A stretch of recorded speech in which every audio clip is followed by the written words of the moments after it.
Are there some patterns in your life that you're so ready to break free of?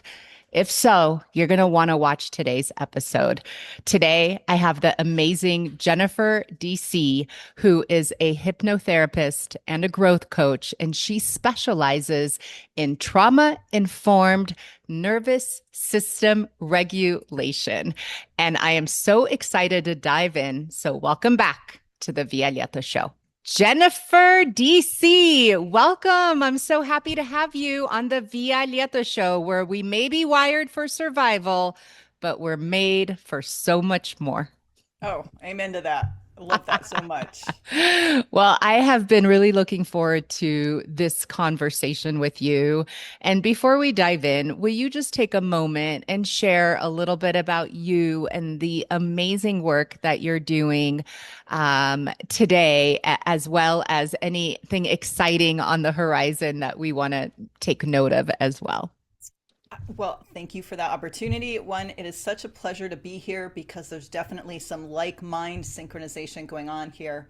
A little bit about me, as you mentioned, I'm a trauma-informed hypnotherapist and I'm a growth coach. And what that means at the end of the day is I really love helping people get to the root of whatever is causing them to feel stuck, feel small, whether it's anxiety and depression, or even just bits and pieces of that are keeping them small in their business or their career. And using primarily hypnotherapy, I help them unravel that, rewire at the subconscious level, and then start living a bigger, hopefully happier life.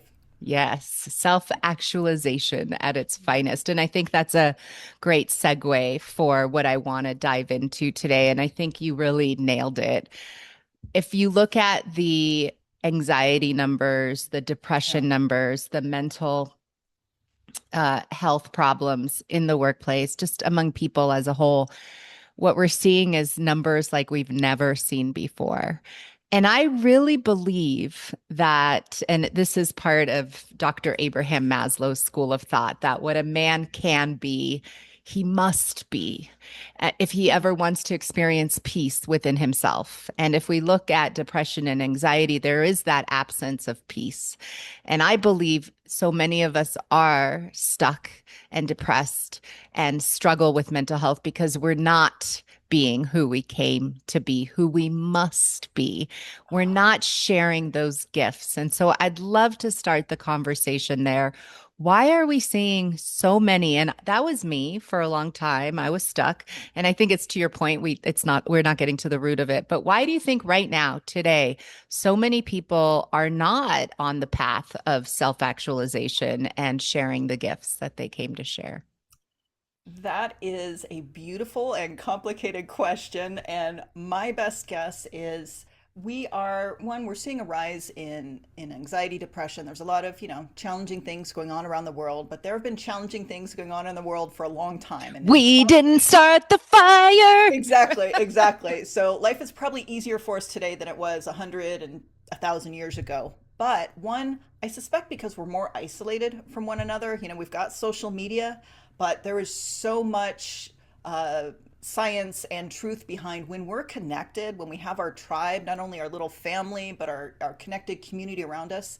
That does so much to help self regulate, to be there to support us, to do all the things that normally would keep anxiety and depression at bay and, That's right. let us be our authentic selves, as you mentioned earlier.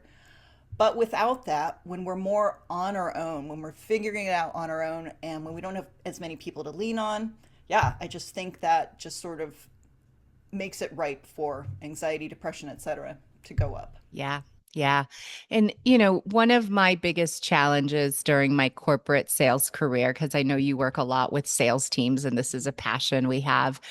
Sales is a breeding ground for survival mode because Yeah. your financial stability is always in flux. And, there's so many variables, and it's kind of like you're only able to eat what you kill, and it's hero to zero. I was on 100% commission in a male dominated industry, and I did all the things they said. I put in the hours, I made the dials, I had the high numbers, I went on the trips, I won the awards, and yet still I had anxiety from morning till night, Mm-hmm. like probably 18 anxiety disorders Oh, without geez. an awareness to it. How do you know that you have an anxiety problem if you've never experienced a peaceful state of being, right? Right. So, interesting question. And one of the things I'd love to know more about you is so I know a little bit about your background and the fact that you were so successful despite the anxiety, despite all of these other things. I'm really curious because people can kind of go, Yeah, different ways when they deal with some hard stuff. But to answer your question, how do you know if you're dealing with anxiety? I mean, I think it is.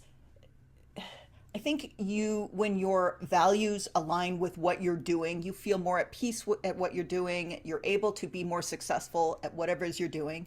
However, in that whole, hustle bro, eat what you kill kind of environment, there is this level of, high anxiety that's because right. number one, if you don't kill it on the sales job, then, you're not going to make enough money. There's also this, this shame and this like self shame and outside shame.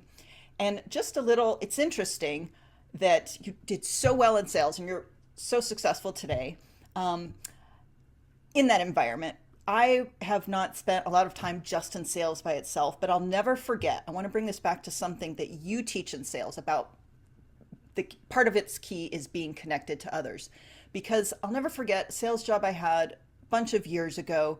They send you out with agents to train you. And the first couple people they sent me out with, we were selling refis in people's homes. These were the hustle bro kind of, they were arrogant, they were manipulative. And I'm watching this, I'm like, dang, I don't think I can do this. I felt Yeah. small, I felt confused.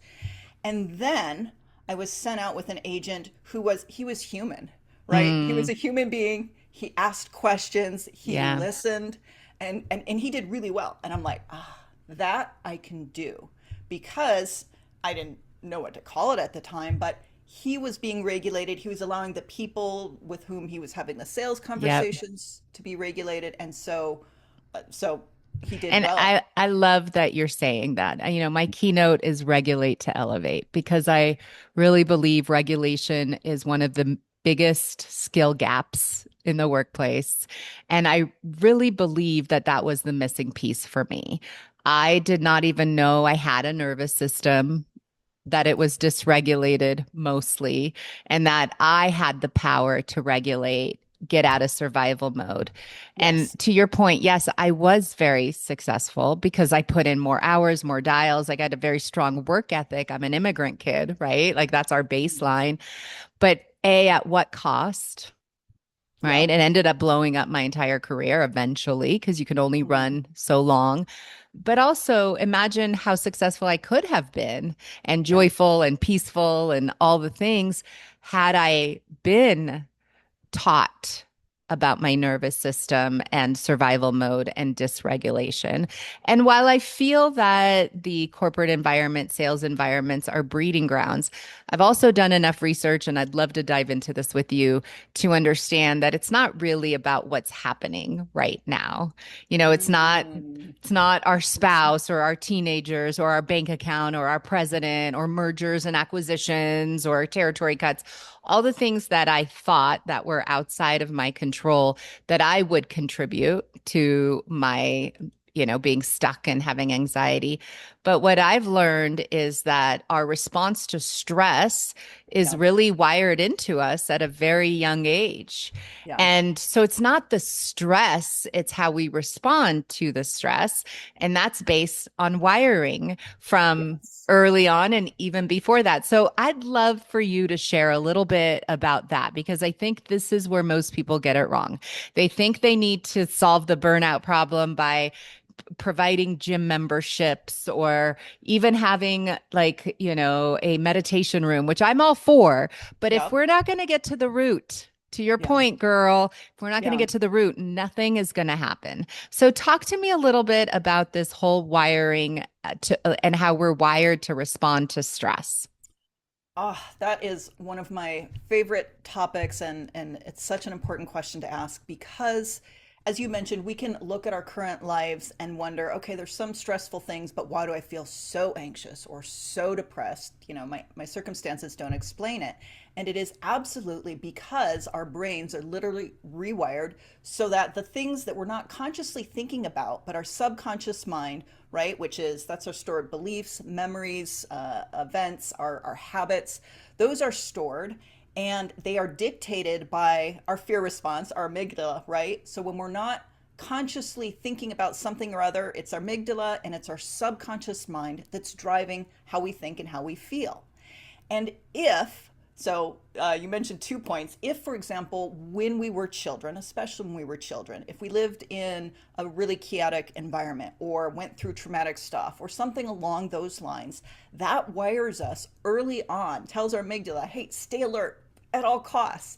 And there's nothing, unless we are taught to down regulate, to turn down the fear response, that stays with us. And Yep. I'll never forget in my early, I don't know, early 30s or something, I caught myself being hyper vigilant about something. And I was looking around, I'm like, Jen, what the heck are you so vigilant about? There's no crises going on. And it's like I had been living in survival mode for Yeah. years and years, even though, no real bad stuff was happening.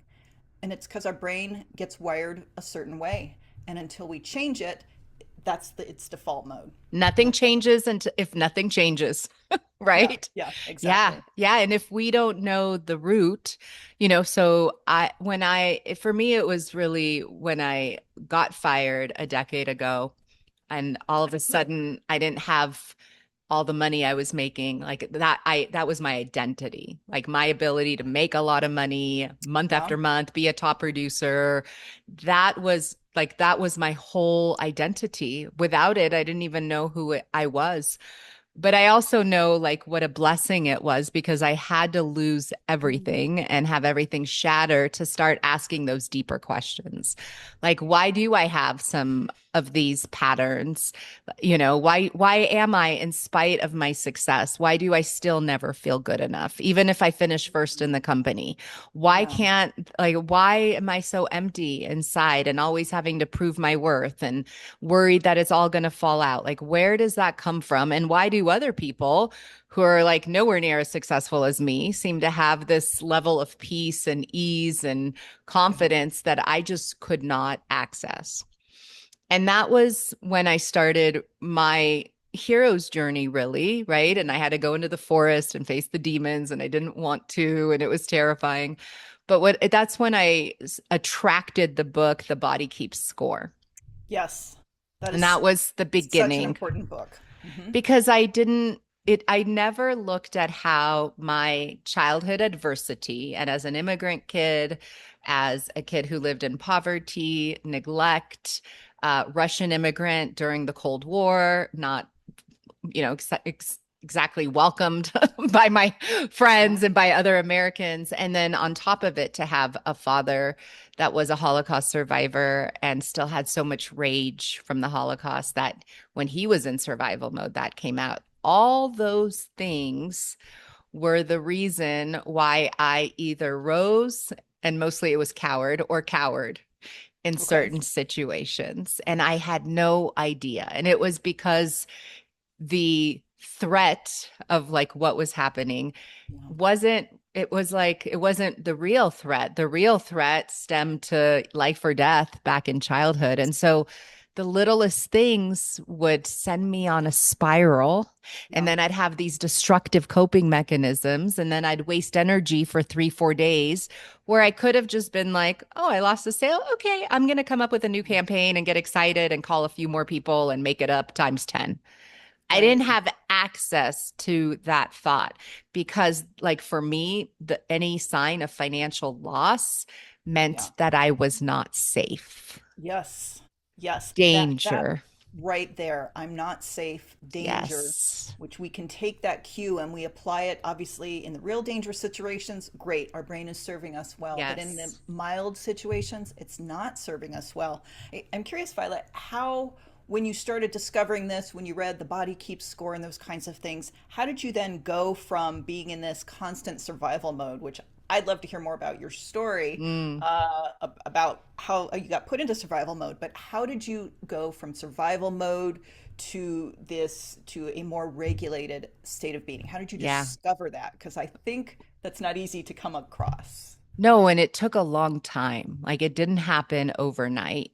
I understood the science of it. I understood that I needed to regulate my nervous system. And each time I sent a message of peace and Mhm. ease to my nervous system, it sent the same message to my brain. And so I knew through repetition, new thought, new feeling, new experiences, repetition, new thought, new feeling. And so what I started doing, especially early on, I didn't have energy for much. Like I had a really hard time getting off the couch because I Yeah. had so much resistance about losing the only way that I knew how to make a lot of money. I lost that. And I didn't know how to make money without that, you know? And so it was terrifying for me. And I'm so I sure. started with the most simplest of practices, a morning walk in the sunshine, Okay. sunrise morning walk. Then I started going to the gym and not even to work out because I didn't have the energy. I just started going and sitting in the jacuzzi. And I would go from the jacuzzi to the sauna because I knew that it was my season of rest.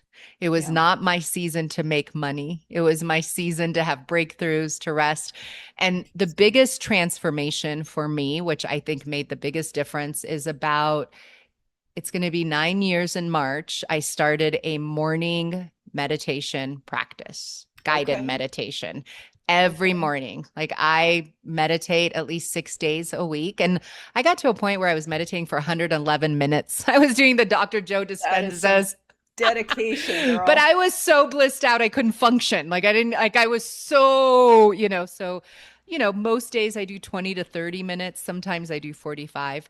But I to answer your question, I had to rewire Yeah. because my wiring was so deep from the number of adverse experiences, right? Like the what is the scale that I'm thinking of or the test? Do you know I when do the and it's blanking. it's That blanking, but the you can 10 actually, question thing. Yeah, yes. yeah. And I had so much of it, because there was just so many layers and so many instances where I experienced those traumatic events over and over and over and over again.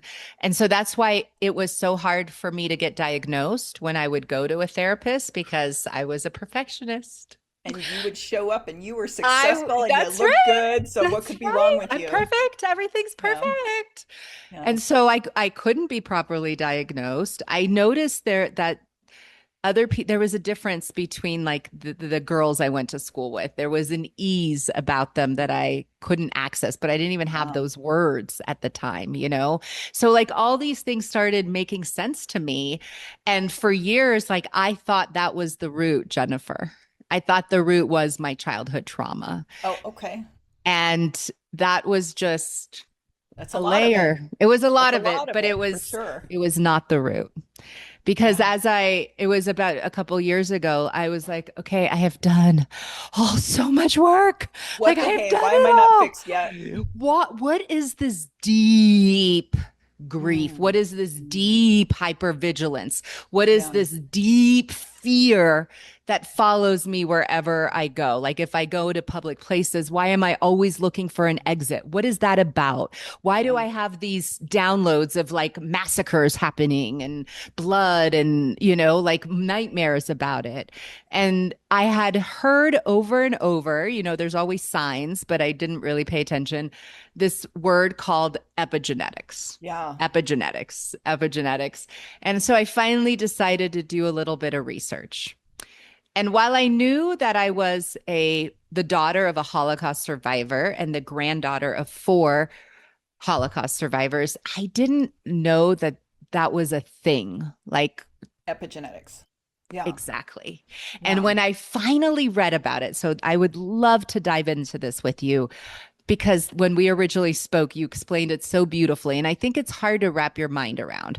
From what I understood about epigenetics, two things. One is even though I did not partake during the Holocaust, Yeah. my nervous system had an altered response, Yes. just like my father's. So it was almost as if my nervous system lived through the Holocaust. And so it was affected as deeply as my father. And that my grandparents and all of their family that died in terror, holding their babies, being buried alive, shot, that was the horror that was Yeah. wired into me. It wasn't even mine, Jennifer. It It wasn't wasn't, even but mine.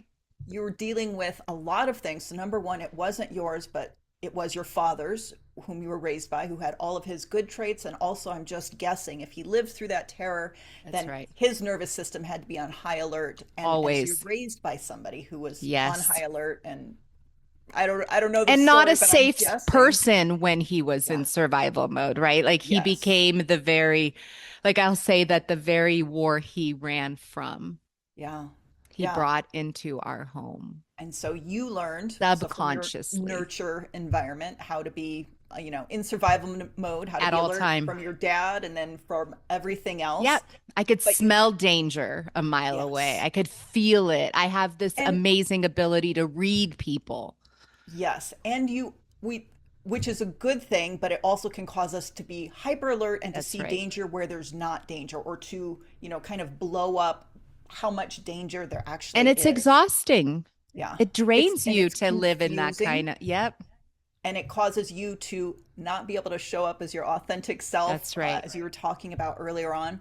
And let me just dive deeper. So obviously, how you were raised, that has a big effect, especially when we're little. That's when our brain is mostly forming. Although luckily we know today it's plastic. There's a lot of neuroplasticity, and therefore we can still make changes.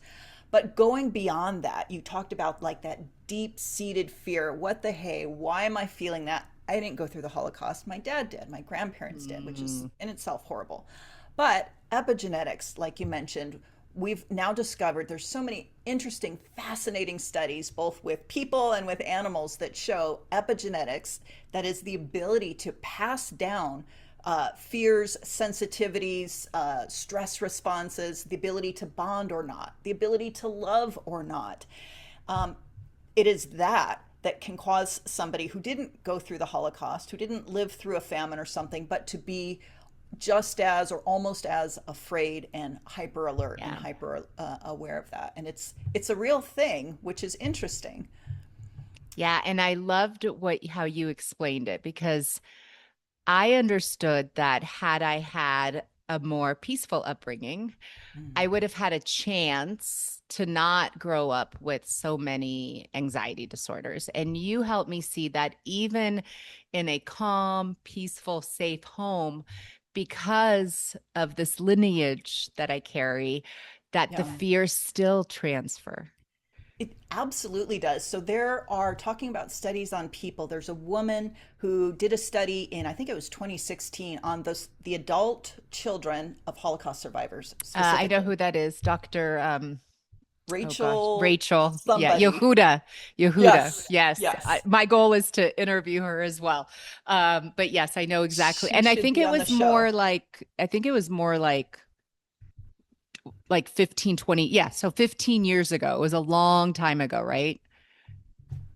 I mean, yeah. So what was interesting about that, so you could have been a part of her study, right? Right. Adult children of Holocaust survivors. And she found, as well as some other studies, that everything like your stress response tends to be turned up more. Your cortisol experience is, flooded. Oxytocin, the gene that accepts and activates oxytocin, is turned down in these situations. And so, and you can prove this. So you bring up the example of, well, what if I was raised in a completely safe environment? Would I still feel that? Well, the answer is not as much, but probably. Let me Right. move to a different example. There was these studies done on these mice, these rats, right? And the earlier rats were taught to fear and to become alert to the smell of cherry almond for whatever reason. Mm, Little electric shocks, right? So they started hating the smell of cherry almond. Then, interestingly enough, their children who were not subjected to these shocks were also afraid of the cherry almond smell. They were Mm, activated, and their grandchildren, they're like, well, this is interesting, but it must be because they're raised by rats who are afraid of cherry almond smell. So then they did an interesting thing. They took the sperm of the rats who were shocked with the cherry almond smell, and they did in vitro fertilization. And so they made other little mice mice. babies Yeah. through in vitro, not raised by these, Yeah. hypervigilant rats, and they too were also Had it. afraid of this cherry almond smell. So that is just one example of how Yeah. aversions, sensitivities, stress responses are passed down genetically through, Epigenetics. epigenetically, um, even when even if somebody's raised in a safe environment, which is so you're experiencing both.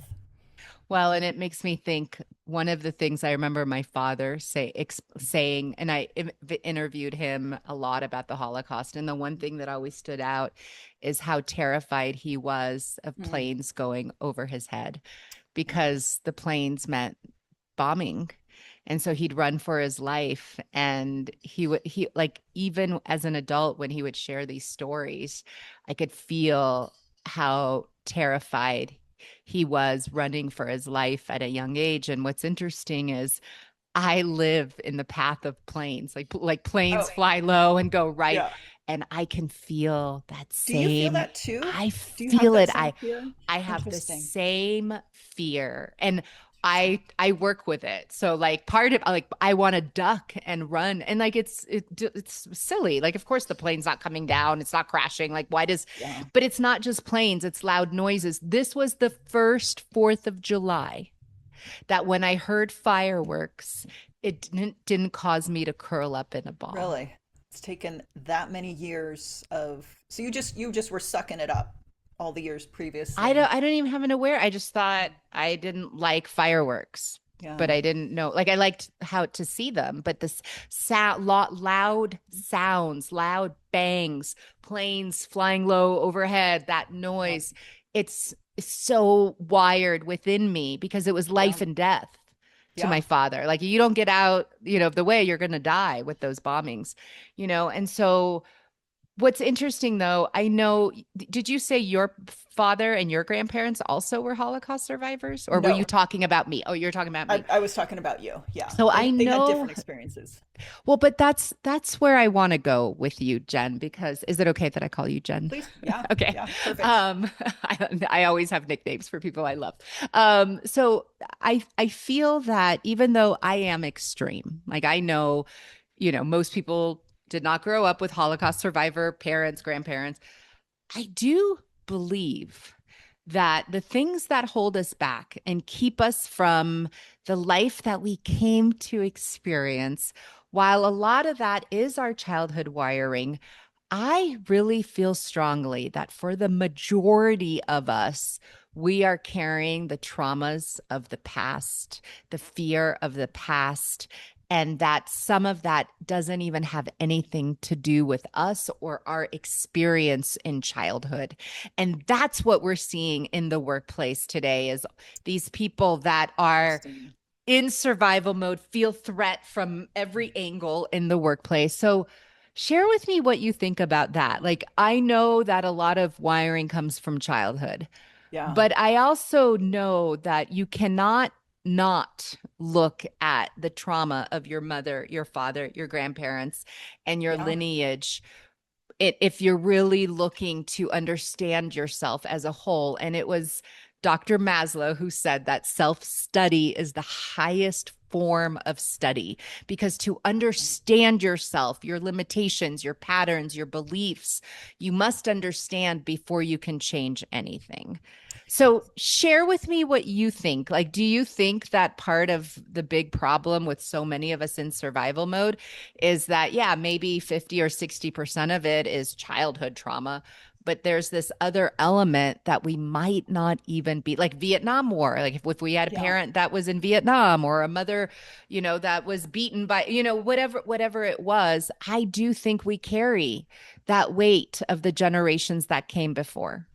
I think absolutely we carry the weight. I think, I think other cultures, so I'm just going to speak about the Western culture I grew up in, can't speak with everybody else, but you hear stories about people carrying down, the memories of their ancestors and honoring their ancestors and their stories, etc., and their feelings of all that. And it used to be, sound like kind of a myth to me, something like, oh, that's an interesting quirk of some other cultures, until now we come into epigenetics and some of the other things we're talking about. I'm like, oh, there's something to that. Yeah. So I think, I still think it's definitely both. I think if Yeah. you had been raised in a very peaceful, nurturing, loving environment, I think things would be slightly different. Because let's talk about what is epigenetics, how's that different from genetics, and how's that affect you? And then we'll get back to answer your question.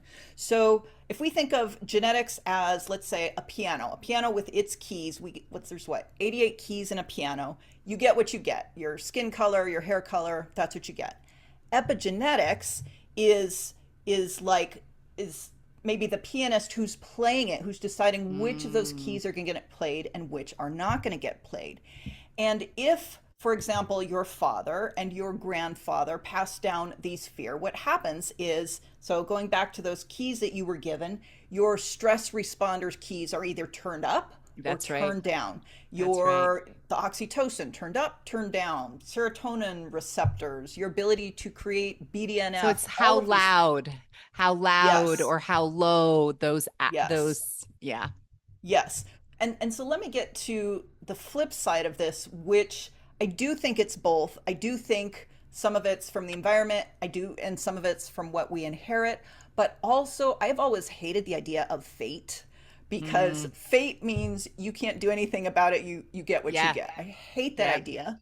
I love more the idea that, well, you're the creator of your own That's right. circumstances. And while we can't control everything around us, certainly, we can control how we react to it. And so let's bring it back to the base of what we're talking about. Okay, well, if our nervous system is predisposed to be more vigilant, to be more fearful, more anxious, what the heck do we do about it? And luckily, some of the things that you discussed at the beginning of us, there Yeah. are things that we can do to To turn that rewire. tide so that we can become more attuned to the Yeah. things that serve us well, oxytocin and feeling good and Yeah. blissful and bonding with people, That's right? We right. have less bonding going on nowadays. Trusting people to be safe people. Yes, I don't know if yes. you can see my puppy, but I do see your I puppy. use him to help me regulate because, dogs like usually are not in survival mode. And Dogs so, are great. They're great regulators. They are, yep. you know what I love about dogs? You know how they do that shaky thing? Yeah, totally. That is how They get they rid get of the rid of bad stress. energy. And you And notice ducks. Same thing with ducks. Have I you ever didn't know that seen about duck? ducks. Yeah. So when ducks have an argument, hold on, let me put Rocco down. Rocco, he's my new baby. I've had him for like a week. But when ducks get in a fight, if you notice, so they're so smart. Like they don't swim to the other side of the lake and they're like, "Did you see what that jerk did to me? Did you see what?" And holding No, on to it for no. days. Yeah. They shake. They Yeah. shake it off. They roll Yep. it. They let it roll off their back, their wing, literally, because they Mhm. know how detrimental that dark energy of staying mad or, whatever it is. And so I like to your point here, there's so many things that we can do. And I think that is the solution. And that's where I'd love to go next with you, Jennifer, is the solution is that nobody's coming to save us. Like that's what I had to realize. Yep. No one Yep. was going to come and save me. No one was going to come and discover me while I was in survival mode. I was Dang not it. going to be able to share my story while I was still stuck in survival mode. I had to do the work. Yeah. And whether it was going to take 3 years, 5 years, 10 years, I had to commit and make my nervous system regulation a top priority. And it's why I have such a solid morning routine. For me, learning about epigenetics showed me that I have to work harder than anyone else for my peace, that I Yeah. have to fight every morning. But the beauty is that as I rewire and create peace in my body, I really believe that I am doing like healing the generations that came before. You were absolute. Oh, the generations that came before. I thought you were going Well, to say that came after. Well, that too, but I feel like I'm closing the loop if I had so much of Yes. my family, like my mother's side, Yeah. other than my grandmother. Like the fact that I'm even here is a miracle. And I remind myself of that, because her entire family perished in Babi Yar. And I Oh, don't know if you're familiar with Babi Yar, but it was the deadliest massacre. They buried them alive with their babies or shot them as they were digging their own graves. And to know that their terror, their fear, their darkness, that's how they left this world. And I believe that the light always wins darkness. And so as I create peace in my body, I create light in my energy. I'm sending light into the world and I send it right back to all of my ancestors, even my father.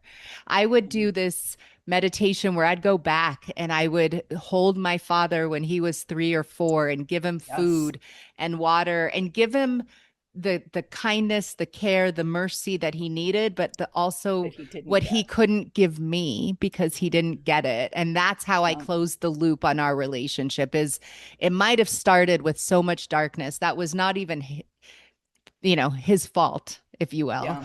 But this relationship, I will close it with light. And that is how I Wow. have been rewiring every day. Light, light, trusting the process, trusting the unfolding, being so specific on who I hang out with, where I spend my time, the kind of It's hobbies that important. I have, because my energy is my superpower. And it And gets charged one way or the that's other. right. And depending on, it's interesting what you talk about. So going back and healing your father in the generations before, there's actually really interesting, not exactly proof, but evidence about that kind of thing being real. Michael Talbot talks about it a bit in the holographic universe. Lynn McTaggart in her book, The Field. Anyways, so people who've had out of body experiences or near death experiences, they study these people. And long story short, it gets back to there seems to be evidence that what you're just talking about is true, that there's Yeah. this energetic field, the stuff I that can we can't feel it. quite I explain, can but feel it. it's a real thing. It's a real thing. Yeah. And we can guide it. You talked about, what we listen to, the people that we hang out with, that all affects it.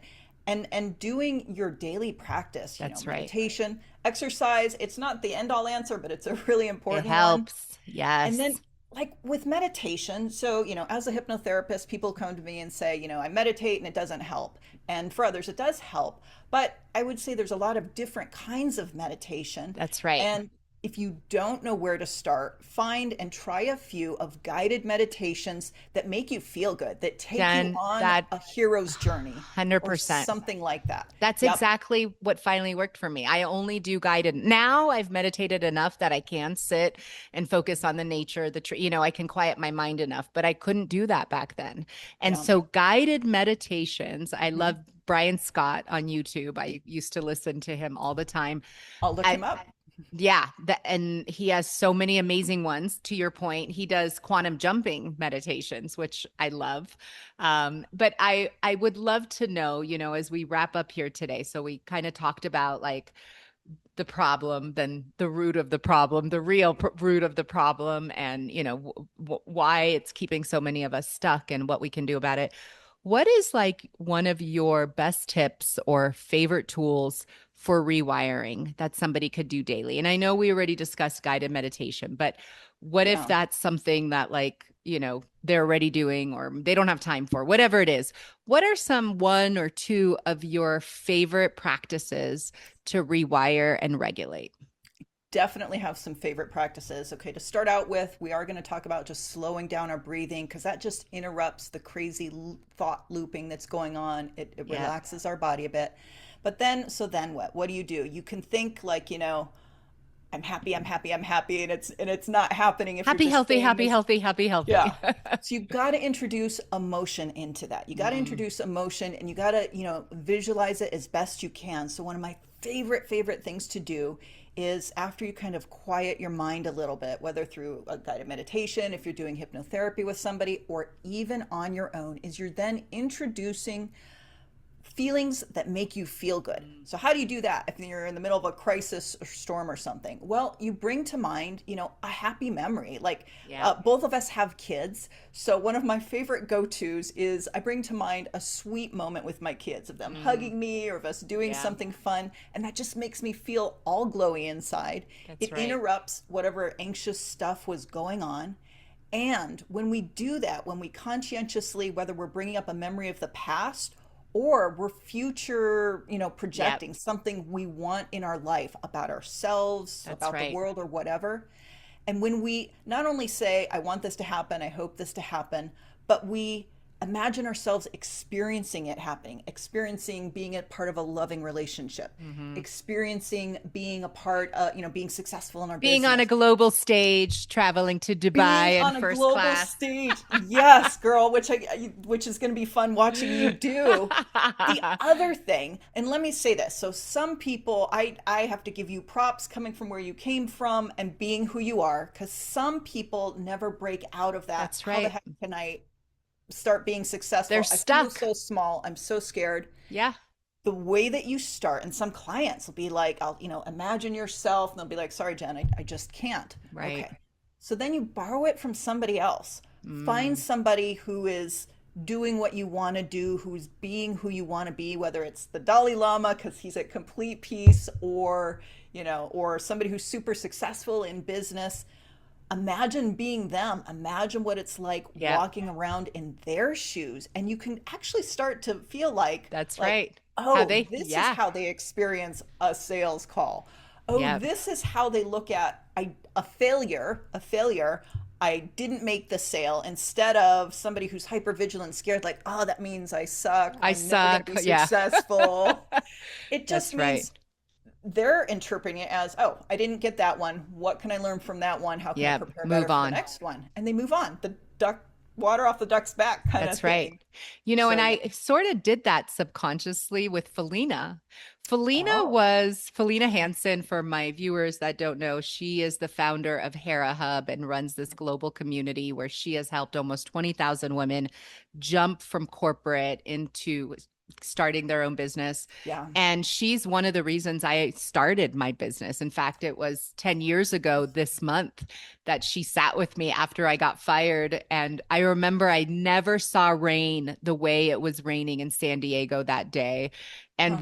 we went back and forth and we came up with the name of my business, and it was the Rainmaker's Way. And it was Really? so significant. But Felina was the first person that I had an image in mind of what a self-actualized woman is. And Okay. I would pull her in. In fact, I go to these annual business retreats. In fact, you should go, Jen. It's called Flight Club, and I made it for all the It's ladies. on the list. My daughter made bracelets that said WWFD. What would Felina do? That is hilarious, but I get Brilliant. that. It Knowing worked. Felina. Yes, Yeah. because she also showed me what it looked like to not give a shit. And I didn't know like that was an option. I didn't Is know are that. you allowed to? Are you allowed to not What? care? Are you When allowed someone to not doesn't like me? consider everybody's opinion at all Yeah. times? And Felina Yeah. truly doesn't give two shits. Like you don't like her, get out of her way. And that's me today, like I'm your biggest fan, but if you don't like me, like I don't give a shit. Get out of Fine. my Yeah. way. Like you're not a part of my circle. And so to your point, I think that is such a beautiful practice is Yeah. thinking of somebody. If you can't see yourself because you're so connected to the identity of you in survival mode, Yeah. and the other thing you said, because this has been a big one for me, is this future self connection. Yeah. Because again, we're interrupting the pattern of us seeing ourselves and the identity. And now we're trying on a new identity. Ooh, oh, who am I when I'm Yeah. So traveling much first more class? fun. So much more fun. Yeah. And our Yeah. energy instantly goes up. And our energy is our greatest superpower, our greatest resource in sales that nobody ever really talks about. And so, Jen, this has been such a great conversation. I was so excited for it because I knew we would come up with all these gold nuggets that, we hit on. Yeah. I would love for any of our listeners who would like to do more work with you, like they're really stuck because the majority of us are stuck if, in whether it's in certain patterns in our lives or completely. We're just so entrenched with our identity and survival mode. And I Yeah. feel like we only have one life, one valuable Yeah. life. Why are we Yeah. not running like as Yeah. fast as we can to the direction of our dreams? Because we're in survival mode and we think we're not worthy and we're not Don't strong know it's enough, pretty. possible. We That's don't know right. how, etc. That's That's for right. other people. That's not for me. That's right. Like I Yeah. have to keep suffering. And if you're Yeah. listening to this, I want you to know that it's not a coincidence. If this landed in your inbox, if this stopped your scroll on YouTube, wherever you're listening to this, just know it's your higher self calling you to recognize what is holding you Yeah. back. And And my, to choose to yes. do something about it like you did. You get to choose. You don't get to wait for other people. You choose it for yourself. And so, how can they Yeah. find you, Jen? What is the best way for them to work with you? Where can they go and connect with you and learn more of your brilliance? Well, thank you for that. I would say so. I have my website, Healing You Hypnotherapy, and I have my social channels under that. And what I love doing with people is they can go there. You can get a free session, Healing You Hypnotherapy / Next Level Rise. And it's just a way for you to share, hey, these are my challenges. This is where I'm stuck. These are my goals, and we're going to walk through that. We're going to do some hypnotherapy, some guided stuff based on, what their goals are. And so they can experience those shifts. They can start shifting right then and there. And then if they want to work further with me, great. And if not, they're going to walk away with some tools to start, doing more of what they want to do with more peace right then and there. Mm. Well, you had me at more peace. I mean, I think that's Yeah. what the whole workplace needs is more peace, more ease. And I'll drop that in the show notes as well. Thank you. Thank you so much. I'm so grateful we connected and I love the work that you're doing. I think it's so needed. And Thank you. so yeah, because not enough people are bringing, like, I never heard once during the workplace like about any of this, and it was the missing piece for me. So, Jen, thank you so much. And Thank for you. anybody watching, if you enjoyed this episode, can you give me a follow, a subscribe, like this video? That way, we can make sure that you don't miss any other videos from the Alieta show, where we might be wired for survival, but we're made for so much more. Thanks Yeah. for watching. Until next time.